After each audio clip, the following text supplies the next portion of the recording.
ನಮಸ್ಕಾರ. ಬಡಕಿಲಾ ಪ್ರದೀಪ್ ಯೂಟ್ಯೂಬ್ ಚಾನಲ್ನ diet dairy ಸರಣಿಯ ಈ ಸಂಚಿಕೆಗೆ ನಿಮ್ಮೆಲ್ಲರಿಗೂ ಕೂಡ ಸ್ವಾಗತ. ರಂಜನಿ ರಾಮನ್ ಡಯಟಿಷಿಯನ್ ನಮ್ಮ ಜೊತೆ ಇದ್ದಾರೆ. ಅವರ ಕಾರ್ಯಕ್ರಮಕ್ಕೆ ಸ್ವಾಗತ ಮಾಡೋಣ. Welcome to the show. Thank you once again. So ಇವತ್ತು ನಾನು ಒಂದು ಟಾಪಿಕ್ ತೊಗೊಂಡ್ಬಂದಿದ್ದೀನಿ. ಏನು ಅಂತಂದ್ರೆ, ಯಾಕೆ ಈ ಟಾಪಿಕ್ ಅಂತ ಮೇಯ್ನ್ ಆಗಿ ರೀಸನ್ ಏನು ಅಂತಂದರೆ, ಟಾಪಿಕ್ ಚಾಕ್ಲೇಟ್. ಇವರು ಮೂಲ ಊಟಿ ಹತ್ರ.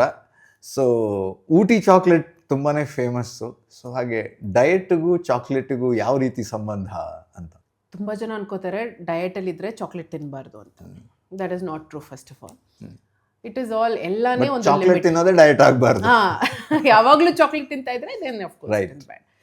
ಸೊ ಎಷ್ಟು ಎಲ್ಲಾನೇ ಹಂಗೆ ಎಷ್ಟು ತಿಂತೀವಿ, how frequently you eat, that is what matters. True.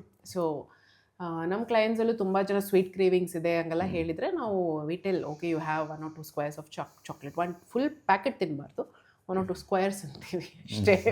ಅಷ್ಟು ತಿಂದಾಗ ಜಸ್ಟ್ ಫಾರ್ ದ ಕ್ರೇವಿಂಗ್ ಸಣ್ಣ ಪೀಸ್ಗಳು ಎರಡು ಅಷ್ಟೇ. See whether you are eating ಒಂದು ಫುಲ್ ಬಾರ್ ತಿಂತಾ ಇದೀವಾ ಇಲ್ಲ 2 ಸ್ಕ್ವೇರ್ಸ್ ತಿಂತಾ ಇದೀವೋ, what is important is the satisfaction associated. So we say ಅದನ್ನ ಒಂದು 2 ಪೀಸ್ ತಗೋಬಿಟ್ಟು ನಿಧಾನಕ್ಕೆ ಅದನ್ನ ಎಂಜಾಯ್ ಮಾಡಿ ತಿಂದರೆ 2 ಪೀಸಸ್ ಸಾಕು. ನಾವು ಫುಲ್ ಬಾರ್ ಓಪನ್ ಮಾಡ್ಬಿಟ್ಟು ಫುಲ್ ತಿಂದ್ರೇನು ನಮಗೆ ಅಷ್ಟು ಬೇಗನೂ ತಿಂದ್ಬಿಡ್ತೀವಿ. ಸೊ ದ ಹೋಲ್ ಪ್ರತಿಯೊಂದನ್ನು ತಿನ್ನೋ ವಿಧಾನನೂ ಬೇರೆ ಇರುತ್ತೆ. ಸೊ ಸ್ವಲ್ಪ ನಿಧಾನಕ್ಕೆ ಅದನ್ನ ಎಂಜಾಯ್ ಮಾಡ್ಕೊಂಡು ನಾವು 1 ಪೀಸ್ ಅಂದ್ರೆ ಅದೇ ಅಷ್ಟೇ ಸಾಕು ನಮಗೆ ಸ್ಯಾಟಿಸ್ಫೈಡ್. ಮೇನ್ಲಿ ಆ ಸ್ವೀಟ್ ಟೂತ್, ಆ ಸ್ವೀಟ್ ಕ್ರೇವಿಂಗ್ಸ್ಗೆ ತಾನೆ. So it is okay. ಅದು ಹೊಟ್ಟೆ ತುಂಬೋದಕ್ಕೆ ತಿನ್ನೋದು that should not become your food. ನಿಜ. ಅದು ಇಂಪಾರ್ಟೆಂಟ್. ಪ್ಲಸ್ ಇನ್ನೇನಂದ್ರೆ chocolate has polyphenols, antioxidant content ಇದೆ ಅದರಲ್ಲಿ. ಸೊ ಅದರಿಂದ ಒಂದು ಸ್ವಲ್ಪ ಬೆನಿಫಿಟ್ಸ್ ಕೂಡ ಇದೆ. ಸೊ ವಿ ಸೇ ಒಂದು 70% ಮೇಲೆ ಒಂದು ಬಿಟ್ಟರ್ ಚಾಕ್ಲೇಟ್ ಇಲ್ಲ 70% ಆಫ್ ಕೋಕೋ ಇರಬೇಕು ಆ ಚಾಕ್ಲೇಟ್ ಅಲ್ಲಿ. ಅಂದ್ರೆ ಸಕ್ಕರೆಯ ಅಂಶ ಕಡಿಮೆ ಇರಬೇಕು. ಆ ತರ ಇದ್ದಾಗ it will give you the benefits. ಅಂದ್ರೆ ಡಾರ್ಕ್ ಚಾಕ್ಲೇಟ್ ಅದರಲ್ಲೂ ವೆರೈಟಿಗಳು ಅದರಲ್ಲೂ ಈಗ 90% 80% ತುಂಬಾ ಬಿಟ್ಟರ್ ಇರುತ್ತೆ. ತುಂಬಾ ಜನ ತಿನ್ನಕ್ಕಾಗಲ್ಲ ಅದು. ಆಕ್ಚುಲಿ 65 to 70% ಆದ್ರೆ ಅಟ್ ಲೀಸ್ಟ್ ಅದು ಒಳ್ಳೇದು. ಜಾಸ್ತಿ ಇದ್ದಷ್ಟು ಒಳ್ಳೇದು. ಜಾಸ್ತಿ ಇದ್ದಷ್ಟು ಒಳ್ಳೇದು. Because it has more of the chocolate content and the antioxidant content. ಆದ್ರೆ ತುಂಬಾ ಜನಕ್ಕೆ ನಮ್ಮ ಇಂಡಿಯನ್ ಪ್ಯಾಲೆಟ್ಗೆ ಅದು ಅಷ್ಟು ಇದಾಗಲ್ಲ. Foreign like Germany or some European countries ಅಲ್ಲಿ ಅದು ಅವ್ರಿಗೆ they are used to it all that.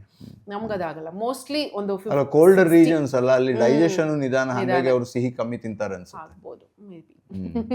So 60 to 70% is usually ನಮ್ಮ ಕಡೆ ಅಕ್ಸೆಪ್ಟ್ ಆಗ್ತಿದೆ. 70% 80 ಕೂಡ ಒಬ್ಬೊಬ್ರು ತಿಂತಾರೆ.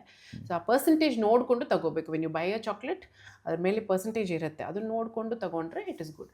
ಬಟ್ ಮೋಸ್ಟ್ ಚಾಕ್ಲೇಟ್ಸ್ ಇವಾಗ ಶುಗರ್ ಇರುತ್ತೆ, ಅದರಲ್ಲಿ ಮಿಲ್ಕ್ ಜಾಸ್ತಿ, ಮಿಲ್ಕ್ ಸಾಲಿಡ್ಸ್ ಆ್ಯಡ್ ಮಾಡಿರ್ತಾರೆ, ಪ್ರಿಸರ್ವೇಟಿವ್ಸ್, ಕೆಮಿಕಲ್ಸ್ ಇದೆಲ್ಲ ಆ್ಯಡ್ ಮಾಡಿದಾಗ ಅಂದ್ರೆ ಬ್ರ್ಯಾಂಡ್ ನೋಡಿ ತಗೋಬೇಕಾ, ಪ್ರಾಡಕ್ಟ್ ಡೀಟೇಲ್ಸ್ ನೋಡ್ಕೋಬೇಕು.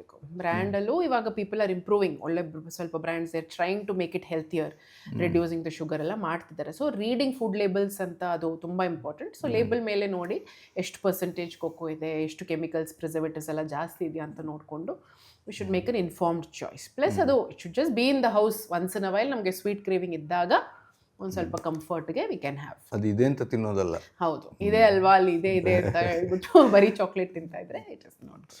ಮತ್ತು ಈಗ ಅಂದರೆ ಈ ಪ್ರಾಪರ್ ಬ್ರ್ಯಾಂಡೆಡ್ ಚಾಕ್ಲೇಟ್ಸ್ ಒಂದು ಕಡೆ ಆದರೆ, ಈಗ ಊಟಿ ಚಾಕ್ಲೇಟ್ಸ್ ಬಗ್ಗೆ ನಾವು ಮಾತಾಡಿದ್ವಿ, ಅಥವಾ ಬೇರೆ ಬೇರೆ ಊರಿನಲ್ಲೂ ಕೂಡ ಇವಾಗ ಹೊಸ ಹೊಸ ಬ್ರ್ಯಾಂಡ್ಗಳು, ಹೋಮ್ ಮೇಡ್ ಚಾಕ್ಲೇಟ್ಸ್ ಬ್ರ್ಯಾಂಡ್ಸ್ ಹುಟ್ಕೊಂಡಿದ್ದಾವೆ. ಸೊ ನೀವು ಇದನ್ನು ಕಂಪೇರ್ ಹೇಗೆ ಮಾಡ್ತೀರಿ? So I think it is all and the amount of chemicals. ನನ್ನ ಪ್ರಕಾರ ಹೋಮ್ ಮೇಡ್ ಸಿಂಪಲ್ ಮಾಡೋದು ಇನ್ನೂ better.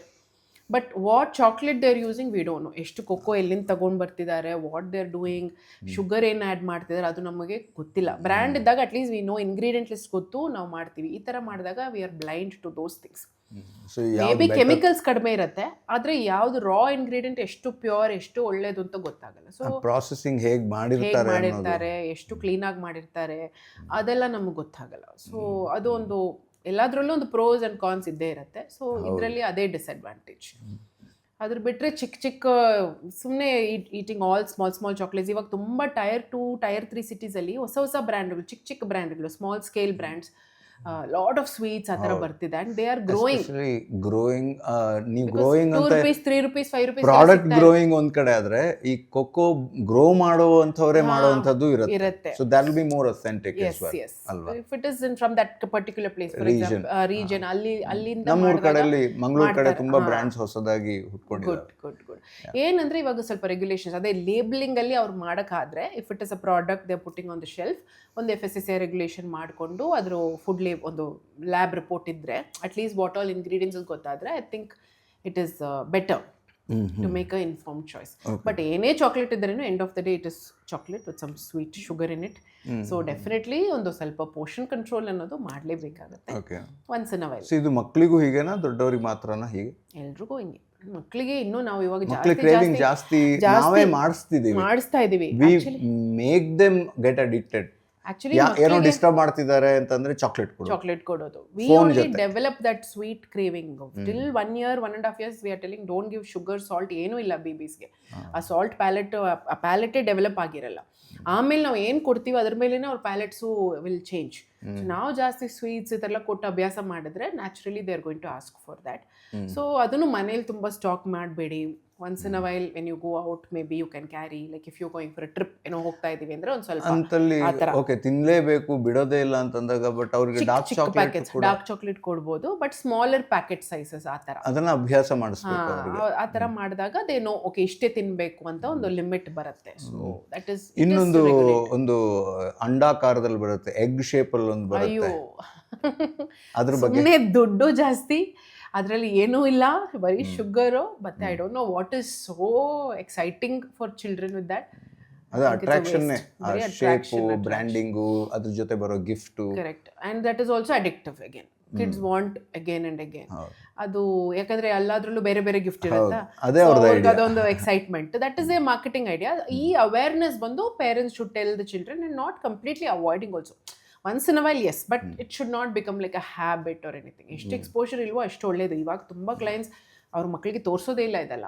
They become so aware of all this. So it is okay, but still the market is still there.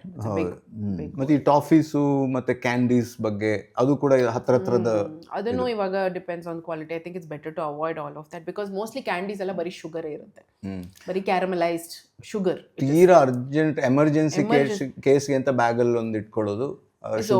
Sugar ಕ್ರೇವಿಂಗ್ಸ್ಗೆ ಅವ್ರ rush. ಇವಾಗ ಹೈಪೋಗ್ಲೈಸಮ್, ಇವಾಗ diabetic ಪೇಷಂಟ್ಸ್ಗೆ ಒಬ್ಬೊಬ್ಬ ತುಂಬಾ sugar down ಆದಾಗ ವಿ ಟೆಲ್ ಕ್ಯಾಂಡಿ ಓನ್ಲಿ, ಯಾಕಂದ್ರೆ ಅದು ಇಮಿಡಿಯೇಟ್ ಆಗಿ ಬರೀ ಶುಗರ್ ಅಲ್ಲ. ನ್ಯಾಚುರಲ್ ಏನಂದ್ರೆ ಇವಾಗ ಮನೇಲಿ ಇದ್ದಾಗ ದೇ ಕ್ಯಾನ್ ಹ್ಯಾವ್ ಇದು we just say put sugar in water if sugar levels are very low. ಅವಾಗ ಬರೀ 2 ಸ್ಪೂನ್ ಶುಗರ್ ರೀತಿ ನೀರಲ್ಲಿ ಮಿಕ್ಸ್ ಮಾಡಿಬಿಟ್ಟು, because it should immediately get absorbed in the blood. ಅದು ಇಲ್ಲ ಅಂದ್ರೆ ಆಚೆ ಇರ್ತೀವಿ ಅಂದ್ರೆ then you have to people eat fruits, fruit juices, chocolates ಈ ಥರ. ಡ್ರೈ ಫ್ರೂಟ್ಸ್ ಇಟ್ಕೋಬೋದಾ? ಇಲ್ಲ, ಅದೆಲ್ಲ it will take little time to secrete. Even dry fruit may be raisins and dates ಒಂದು ಸ್ವಲ್ಪ ಓಕೆ. ಬಾಳೆಹಣ್ಣು ಎಲ್ಲಾನೇ ಬಂದು ಫ್ರಕ್ಟೋಸ್ ಶುಗರ್. ಅದು ಫ್ರಕ್ಟೋಸ್ ಬ್ರೇಕ್ ಆಗಿ ಗ್ಲೂಕೋಸ್ ಹಾಕಬೇಕು. ಸೊ ಅದಕ್ಕೆ ಅಷ್ಟು ಇನ್ಸ್ಟೆಂಟ್ ಆಗಿ ಆಗಲ್ಲ. So if the glucose levels are less than 80 which we say hypoglycemic, ಅವಾಗ ಇಟ್ಸ್ ಬೆಟರ್ ಮನೇಲಿದ್ರೆ ಒಂದು ಸ್ವಲ್ಪ ಶುಗರ್ ಹಾಕೊಂಡು ಮಿಕ್ಸ್ ಮಾಡಿ ಕುಡಿಯೋದು. ಡೈರೆಕ್ಟ್ ಗ್ಲೂಕೋಸ್ ಇದ್ರೆ you should take that. Or ಇವಾಗ ಮೆಡಿಕಲ್ ಶಾಪಲ್ಲೆಲ್ಲ ಸಿಗುತ್ತೆ ಟ್ಯಾಬ್ಲೆಟ್ಸ್, ಅದೇ have a hypoglycemic snack itself like a small chocolate chewable. ಅದನ್ನ ಪಾಕೆಟಲ್ಲಿ ಇಟ್ಕೊಳ್ಳಿ ಅಂತ ಹೇಳ್ತೀವಿ. ಸೊ ದಟ್ ಎಮರ್ಜೆನ್ಸಿಗೆ ಬೇಕಾಗುತ್ತೆ. ಹಂಗೂ ಇಲ್ಲ ಅಂದ್ರೆ ಈ ಆರೆಂಜ್ ಕ್ಯಾಂಡೀಸು, ಚಿಕ್ಕ ಕಲರ್ ಕ್ಯಾಂಡೀಸ್ ಇದೆ, that is purely sugar. So that is also once in a while. Once in a while aata. So all these chocolates, chocolatey stuffs, all these chicka candies alla, it will take time and they're not very healthy also. So overall agi helodadre hagidre chocolate is fine, not good but fine. Yeah, hange helbodu. It is okay. Chocolate is one of the most loved flavor, right? So you cannot separate people from chocolate. But how much we take as we age, okay, can we reduce it? Can we eat better chocolates? Can we eat like proper small quantities? Amele chocolate seeps in other things also. No, now you can have like ice creams irutte, biscuits irutte, elladrallu chocolate haktirtare. So then it makes you more addictive. So we should be very selective and choosy about the form of chocolate we are eating. Right, ಅದು important. Okay. ಸಿಹಿ ಅಂತ ಬಂದಾಗ topic ತುಂಬ ದೊಡ್ಡ topic ಆದ್ದರಿಂದ ಬರೀ chocolate ಅನ್ನೋ topic ಮಾತ್ರ ಇಟ್ಕೊಂಡು ನಾವು ಇವಾಗ ಮಾತಾಡಿದ್ದೀವಿ. ಇದು ಒಂದು ಹಂತದ ಮಾತುಕತೆ. ಆದರೆ ಸಿಹಿಯ ವಿಚಾರದಲ್ಲಿ ಮತ್ತಷ್ಟು ಸಿಹಿಯಾದ ಮಾತುಗಳು ಬಾಕಿ ಇದೆ. ಆದರೆ ನಾವು ಮುಂದಿನ ಸಂಚಿಕೆಗಳಲ್ಲಿ ಆ ವಿಚಾರವಾಗಿ ಮಾತಾಡೋಣ. ಐಸ್ ಕ್ರೀಮ್ ಬಗ್ಗೆ ಮಾತಾಡಿದ್ರು, ಬಿಸ್ಕೆಟ್ಸ್ ಬಗ್ಗೆ ಮಾತಾಡಿದ್ರು, ಹಾಗೆ ನಮ್ಮ ಭಾರತೀಯ ಖಾದ್ಯಗಳಲ್ಲಿ ಸಿಹಿಯ ಪಾತ್ರ ತುಂಬ ದೊಡ್ಡದಿದೆ. ಹಬ್ಬಗಳು ಬಂತು ಅಂತಂದರೆ ತುಂಬಾ ಸಿಹಿಯ ಅಡುಗೆ ಮಾಡ್ತಾನೆ ಇರ್ತಾರೆ. ಅದ್ರ ಬಗ್ಗೆ ಎಲ್ಲ ಮಾತಾಡಬೇಕು, ಬಟ್ ಮುಂದಿನ ಸಂಚಿಕೆಗಳಲ್ಲಿ ಅದ್ರ ಬಗ್ಗೆ ಮಾತಾಡ್ತಾ ಹೋಗೋಣ. ಈಗ ಚಾಕ್ಲೇಟನ್ನು ತಿನ್ನಿ, ಆದರೆ 1 ಅಥವಾ 2 ಸಣ್ಣ ಪೀಸ್ಗಳು ಮಾತ್ರ ತಿನ್ನಿ. ಅದರಲ್ಲೂ ಡಾರ್ಕ್ ಚಾಕ್ಲೇಟ್ ಆದರೆ ಇನ್ನೂ ಒಳ್ಳೆಯದು. ಥ್ಯಾಂಕ್ ಯು ಸೋ ಮಚ್ ಇಷ್ಟು ಇನ್ಫಾರ್ಮೇಷನ್ ಕೊಟ್ಟಿದ್ದಕ್ಕೆ. ಇದು ನಿಮಗೆ ಹೆಲ್ಪ್ ಆಗಿದೆ ಅಂತ ತಿಳ್ಕೊಳ್ತೀವಿ. ಮುಂದಿನ ಸಂಚಿಕೆಯಲ್ಲಿ ಸಿಗೋಣ. Thank you. Thank you so much. ನಮಸ್ಕಾರ.